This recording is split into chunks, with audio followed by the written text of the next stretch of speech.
আসসালামু আলাইকুম, আমি নুসরাত জাহান লিয়া। কেমন আছেন আপনারা? আলহামদুলিল্লাহ, আমরা ভালো আছি। চলে এসেছি প্রতিদিনের ব্লগ নিয়ে। আজকে চলে এসেছি সরিষার রেসিপি। যারা সরিষা কখনোই খান নাই তারা অন্তত একবার এটা খেয়ে দেখবেন। সরিষা দিয়ে এই মাছটা কতটা মজার, আসুন দেখাই, শেয়ার করি। এর মধ্যে প্যান বসিয়ে দিয়েছি, প্যানেতে দিয়ে দিয়েছি তেল। তেলটা গরম হওয়া পর্যন্ত অপেক্ষা করব। তেল গরম হয়ে গেছে, দিয়ে দিচ্ছি লবণ হলুদ মাখানো তেলাপিয়া মাছ। আমি এখানে 3 পিস নিয়েছি, আপনাদের যতটুকু লাগবে ঠিক ততটুকু নিয়ে নেবেন। এখন আমি মাছটাকে ভালো করে ভেজে নেব।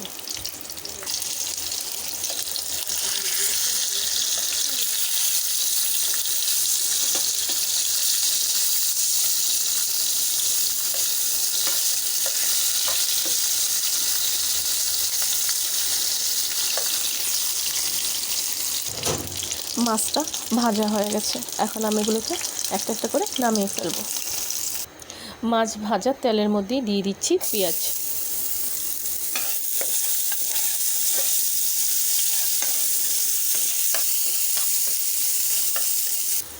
দিয়ে দিচ্ছি লবণ, হলুদের গুঁড়ি, রসুন বাটা, আদা বাটা, জিরে বাটা, কাঁচামরিচ।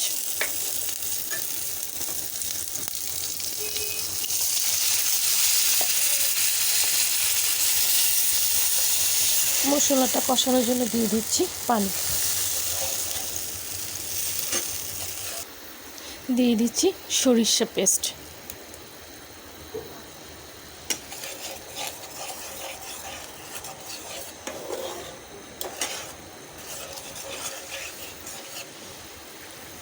এখানে আমি সাদা সরিষা পেস্টটা দিয়ে দিচ্ছি সরিষা পেস্টের পানিটা ধুয়ে।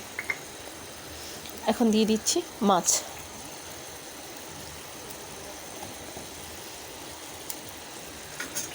ভেজে রাখা তেলাপিয়া মাছ। একটুখানি নাড়াচাড়া করে তারপর এক পাশটা করে দিলে ভিতরে মশলাটা সম্পূর্ণ যাবে।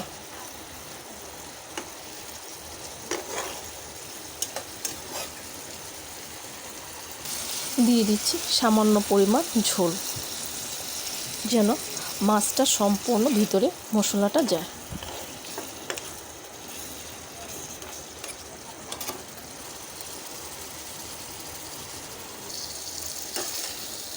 তৈরি হয়ে গেছে সরিষা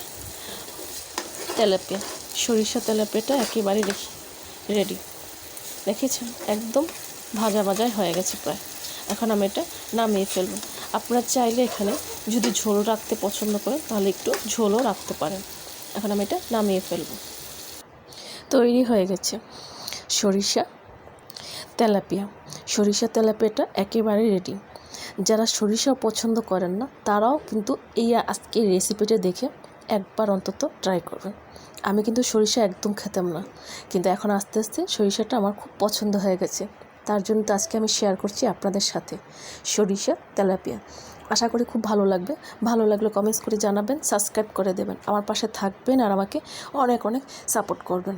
আজ এই পর্যন্তই। সব ভালো থাকেন, সুস্থ থাকেন, আবার আসবো। আল্লাহ হাফেজ।